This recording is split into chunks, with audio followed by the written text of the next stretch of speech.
అందరికీ నమస్కారం. SBR talks channel స్వాగతం. మిత్రులారా, మనం గత అనేక రోజుల నుండి అనేక మంది ప్రముఖులు మరియు నిష్ణాతులచే ఎడ్యుకేషన్ అండ్ కెరీర్కి సంబంధించి అనేక వరుస వీడియోల పరంపరను కొనసాగిస్తున్నాం. దానిలో భాగంగా ఈరోజు హైదరాబాద్లోని అత్యున్నత స్థాయి జేఈ కోచింగ్ సెంటర్లో ఒకటైనటువంటి మాడ్యులస్ నుంచి రాకేష్ గారితో మాట్లాడుతున్నా. ముందుగా వారి గురించి నేను క్లుప్తంగా పరిచయం చేస్తాను. వారు ఐఐటి మద్రాస్లో బీటెక్ చేశారు. ఆ తర్వాత అనేక ప్రముఖ సంస్థలు పనిచేసి గత 2 years నుంచి మీకు మాడ్యులస్ సంస్థలో పనిచేస్తున్నారు. మాడ్యులస్ సంస్థ కూకట్పల్లి, జేఎన్టీయు, మియాపూర్ ప్రాంతంలో 4 బ్రాంచ్లు కలిగి ఉంది. వారు ఫస్ట్ టైం సిద్దిపేటలో ఒక స్కూల్ కూడా స్టార్ట్ చేసి అనేక మంది ఐఐటి అండ్ ఆర్ఐ ఫ్యాకల్టీ తోటి. సో దానిలో వీరు సీనియర్ ఫ్యాకల్టీలో ఒకరుగా ఉన్నారు. సో వారిని తోటి మనం మాట్లాడదాం. ఈ జేఈ ప్రశ్నపత్రం ఎట్లా ఉన్నాయి, జనవరికి ఏప్రిల్ మధ్య కంపారిజన్ ఎట్లా ఉంది, అదేవిధంగా ఈ ఉన్న సమయం ఎట్లా సద్వినియోగం చేసుకోవాలి, బిట్సాట్, జేఈ అడ్వాన్స్డ్, ఎంసెట్ మూడింటి మధ్య ఎలా బ్యాలెన్స్ చేసుకోవాలి మూడింటి మధ్య, సో అనేటువంటి విషయాల గురించి మనము వారితో మాట్లాడదాం. నమస్తే రాకేష్ సార్. నమస్తే సార్. మనం ఇదివరకు కూడా చాలాసార్లు మాట్లాడుకున్నాం. బేసికల్గా స్థూలంగా జేఈ ఏప్రిల్ మెయిన్స్ మధ్య సారూప్యత, సిమిలారిటీ ఎట్లా ఉందండి? ఫిజిక్స్ సంబంధించి మనం మాట్లాడుకుందాం. సో జనవరిలో మనకి ఇనిషియల్ ఎగ్జామ్స్ ఈజీగా ఉన్నాయి, తర్వాత కొంచెం స్టాండర్డ్ అయ్యాయి. ఇప్పుడు ఇనిషియల్ ఎగ్జామ్సే స్టాండర్డ్ ఉన్నాయి. సో ఇది డిఫికల్టీ బేస్ మీద దిస్ ఇస్ ద. సో జనవరి మీద ఒక 10% డిఫికల్ట్ ఉంది అనుకోవచ్చు. ఎస్. ఏప్రిల్. ఎస్. ఓకే అండి. ఇప్పుడు JEE mains advance syllabus same అంటే డిఫరెన్స్ ఉందా? డిఫరెన్స్ ఉంది sir. JEE advanced and mains A syllabus ఎక్కువ ఉంటుంది? సో అడ్వాన్స్ సిలబస్ ఎక్కువ ఉంది. ఇంకా ఒకప్పుడు మెయిన్స్ సిలబస్ ఎక్కువ ఉండే, సిలబస్ ఎక్కువ ఉండే. మెయిన్స్లో కొన్ని చాప్టర్స్ పక్కన పెట్టేసి అడ్వాన్స్ ఉంచేది. కానీ సార్ మాత్రం జేఈ మెయిన్స్ లేని చాప్టర్స్ కూడా అడ్వాన్స్లో పెట్టారు. ఒక 2-3 పేరు చెప్పగలుగుతారు అట్లా? సో మోడర్న్ ఫిజిక్స్లో రేడియో యాక్టివిటీ అది తీసేసారు అనమాట మెయిన్స్లో ఇయర్, అది ఉంది. ఇంకా డాంప్డ్ ఆసిలేషన్స్ ఒకటి మెయిన్స్లో తీసేసారు. పేరు damped oscillations. Simple harmonic motion అని ఒక చాప్టర్ ఉంటుంది. సింపుల్ హార్మోనిక్ మోషన్, దాంట్లో డాంప్డ్ ఆసిలేషన్స్ అని ఒక టాపిక్. సో ఆ టాపిక్ యాడ్ చేశారు. ఇంకా థర్మోడైనమిక్స్లో కూడా కొన్ని టాపిక్స్ యాడ్ చేశారు. ఎంట్రోపీ అనే టాపిక్ యాడ్ చేశారు. ఓకే. సో ఇప్పుడు ఒక 10కు డిఫికల్టీ లెవెల్ ఇస్తే, 10 హైయెస్ట్ డిఫికల్టీ ఇస్తే అడ్వాన్స్ ఎంత డిఫికల్ట్ లెవెల్ ఇచ్చి పేపర్కు? యావరేజ్గా ఒక మోడరేట్ అడ్వాన్స్ పేపర్ ఫిజిక్స్ మెయిన్స్కి ఎంత ఇవ్వచ్చు difficult level? Advance scale of 1 to 10. Advance 1 to 10లో అడ్వాన్స్ 10 లెవెల్ ఉంది అనుకోండి. నార్మల్ మెయిన్స్ అంతా 6-7 ఉంటుందా? నో 3-4. Oh, huge difference. అసలు మనం కంపారిజన్ ఐపీకి మెయిన్స్ కొంత డిఫరెన్స్ అనుకోవచ్చు రకంగా. అంతే ఆల్మోస్ట్ సిమిలర్ క్వశ్చన్స్ వస్తున్నాయి. ఇప్పుడు మీరు ఎన్సీఆర్టీ టెక్స్ట్ బుక్ తీసుకోండి, దాంట్లో క్వశ్చన్స్ చూడండి, ఎగ్జాక్ట్లీ సిమిలర్ మోడల్ మెయిన్స్లో వస్తాయి. సో ఐపీకి మెయిన్స్కు కొంత సారూప్యత ఉంటుంది. అసలు మెయిన్స్ అడ్వాన్స్ నో కంపారిజన్. మెయిన్స్లో నాకు 85 మార్కులు వచ్చి అంటే అడ్వాన్స్ కనీసం 70 మార్కులు వస్తే 60 మార్కులు వస్తే గ్యారంటీ లేదు. అసలు సిమిలారిటీస్ లేవు దానికి దీనికి. సో ఇక్కడ చెప్పండి, మెయిన్స్లో చాలా బాగా వచ్చి అడ్వాన్స్లో తక్కువ మార్కులు వచ్చి పాసిబుల్, అందరూ తెలుసు, వెరీ మచ్ పాసిబుల్. కానీ మెయిన్స్ చాలా తక్కువ మార్కులు వచ్చి అడ్వాన్స్ బాగా మార్కులు వచ్చి కూడా పాసిబులా? రేరెస్ట్ కేసు అది. నో, అది రేరెస్ట్ కేసు మీరు అన్నట్టు. అదే రేరెస్ట్. చెప్పి మెయిన్స్ కంటే అడ్వాన్స్ మార్కులు తక్కువే వస్తాయి, కానీ మెయిన్స్ కంటే అడ్వాన్స్ మార్కులు ఎక్కువ వచ్చే ఛాన్స్ లేదు.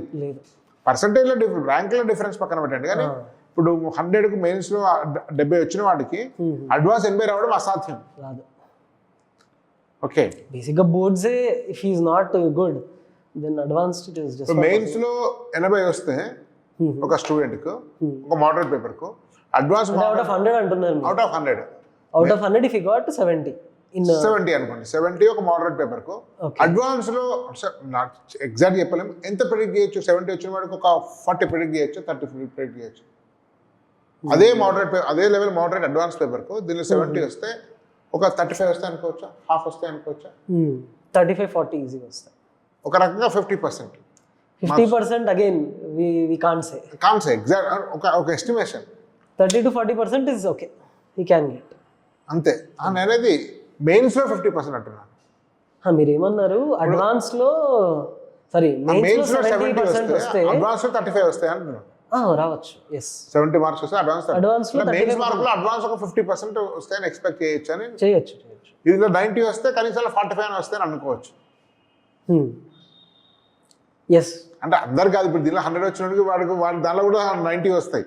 అడ్వాన్స్ అది వేరే విషయం. ఎక్సెప్ట్ స్టూడెంట్స్ ఒక బెటర్ మనం యావరేజ్ చూసుకుంటాం. యావరేజ్ చూసుకుంటే 50% వస్తాయని ఎక్స్పెక్ట్ చేయొచ్చు. దీనికి 50 ఈజీగా తెచ్చుకోవచ్చు. సో ఈవెన్ 35% వచ్చినా కూడా మెయిన్స్ లో అది మంచి స్కోరే.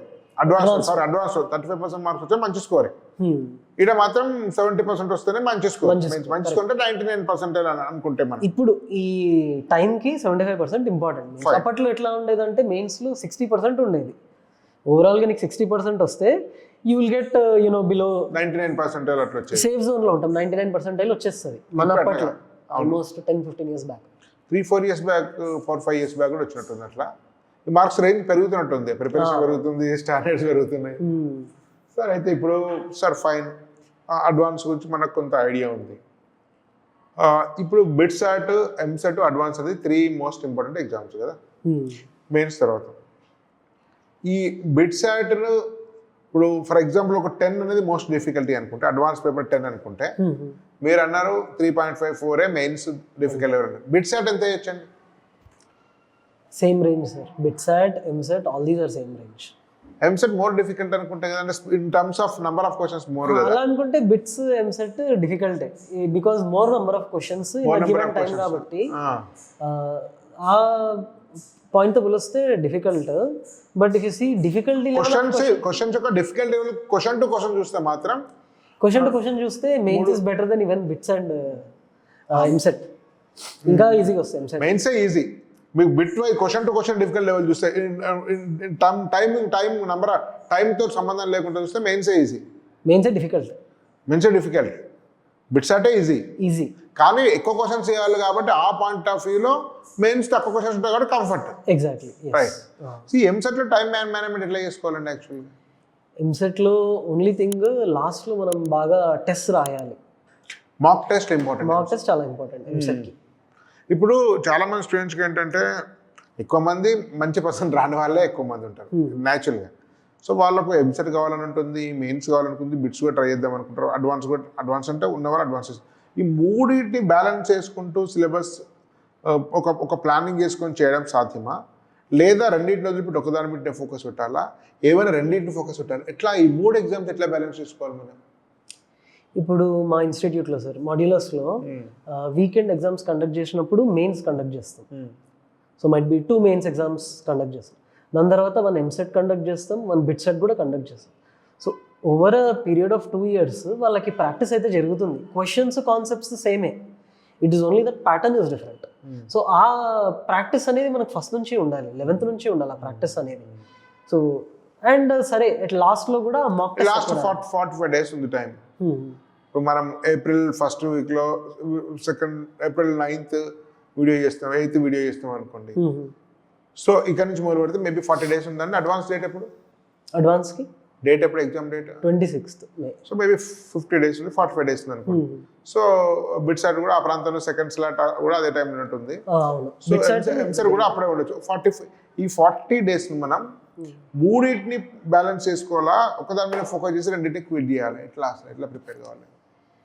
ఇది దేని బేస్ మీద ఉంటుందంటే మన మెయిన్స్ పర్సంటైల్ మీద బేస్ ఉంటుంది. లెట్స్ సే మెయిన్స్ ఇప్పుడు సమ్ స్టూడెంట్స్కి 99.8% వచ్చింది మెయిన్స్లో, and based on their category and etcetera వాళ్ళకి ఒక ఎన్ఐటీలో కంఫర్టబుల్గా సీట్ వస్తుంది అంటే ఒక నార్మల్ 3 అన్సర్టనిటీ ఉంది. ఆల్రెడీ ఎన్ఐటీ వచ్చినాక పెద్దగా మన అడ్వాన్స్ మీద ఫోకస్ పెట్టారు, బిట్స్ మీద ఫోకస్, ఎంసెట్ మీద ఫోకస్ పెట్టారు.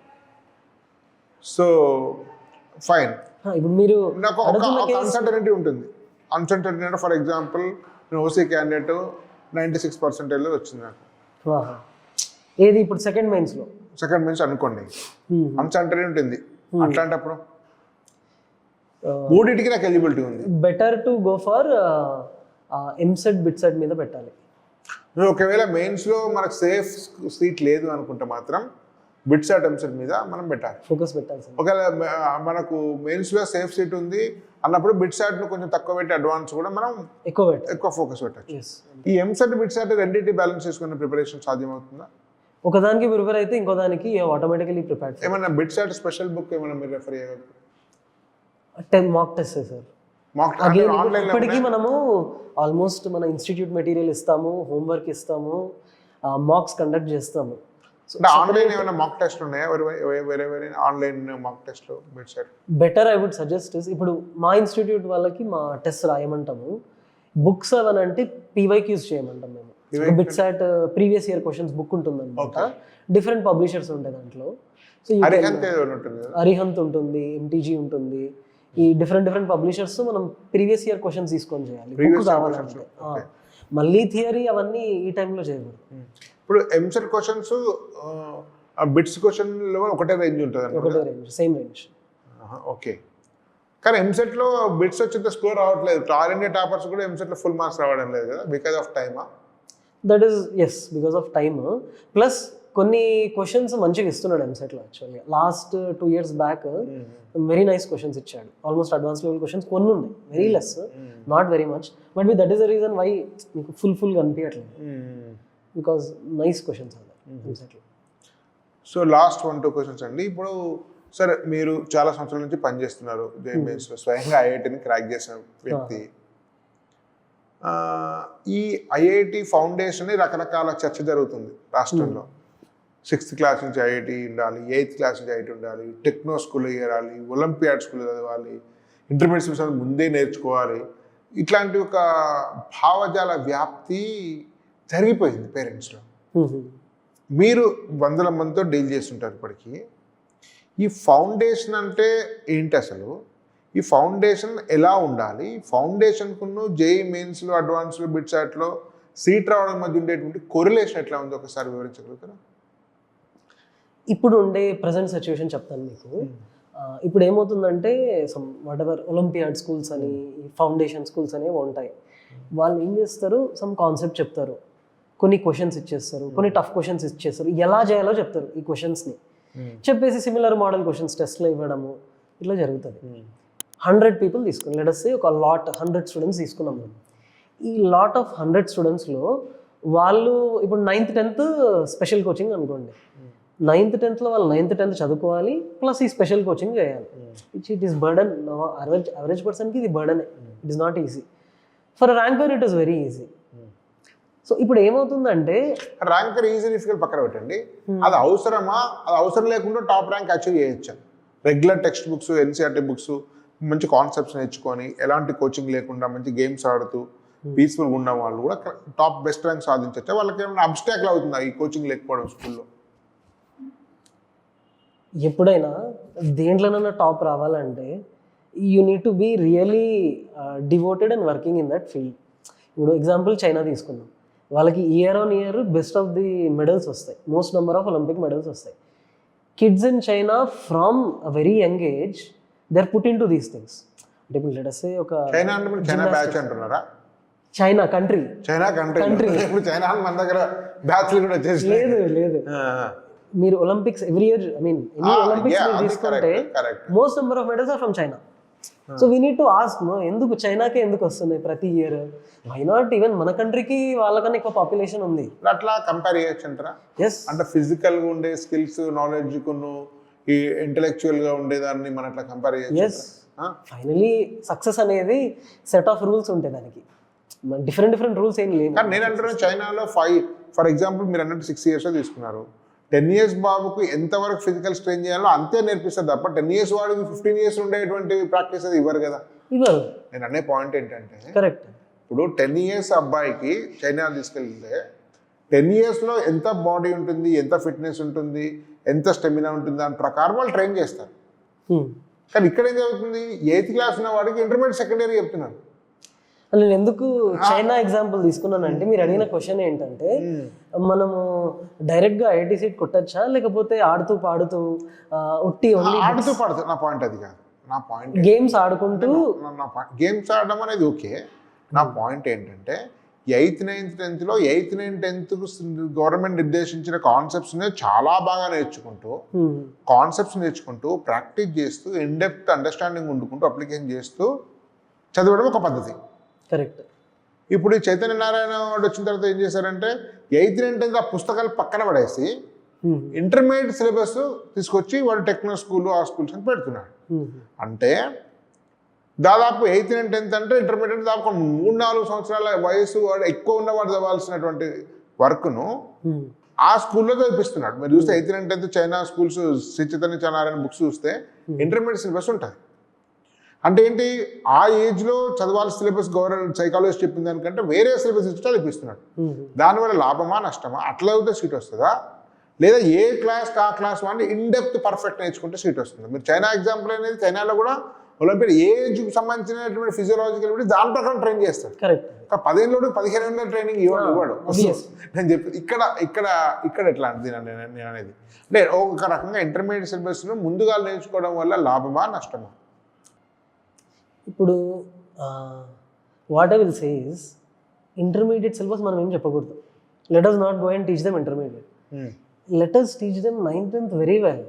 అదే అంటున్నాను. So well so that they only take up intermediate. వాళ్ళు ఎక్స్టెన్సివ్ అని చెప్పడం. ఫర్ ఎగ్జాంపుల్ లైట్ ఉందండి 9th క్లాస్లో, ఈ లైట్ను చెప్తూ ఇంటర్మీడియట్ ఇంటర్మీడియట్ టచ్ అయ్యే విధంగా చెప్పడం అది ఒక పద్ధతి.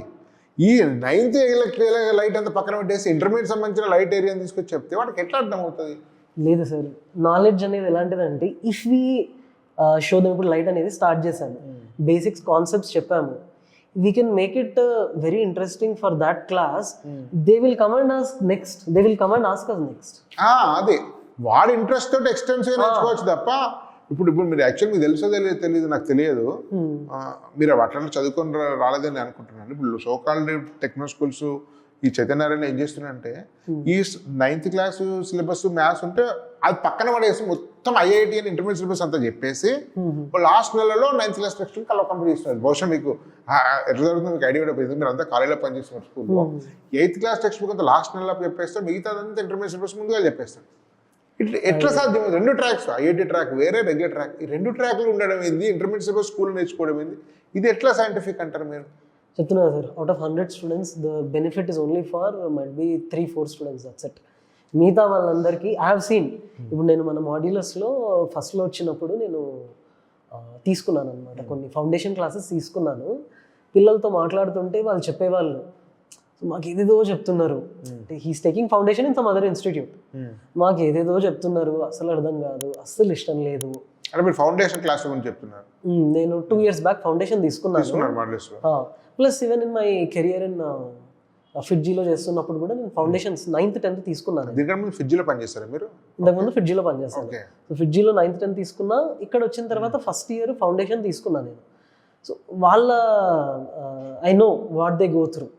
So I have seen toppers చూసాను నేను దాంట్లో, I have seen normal students also దాంట్లో.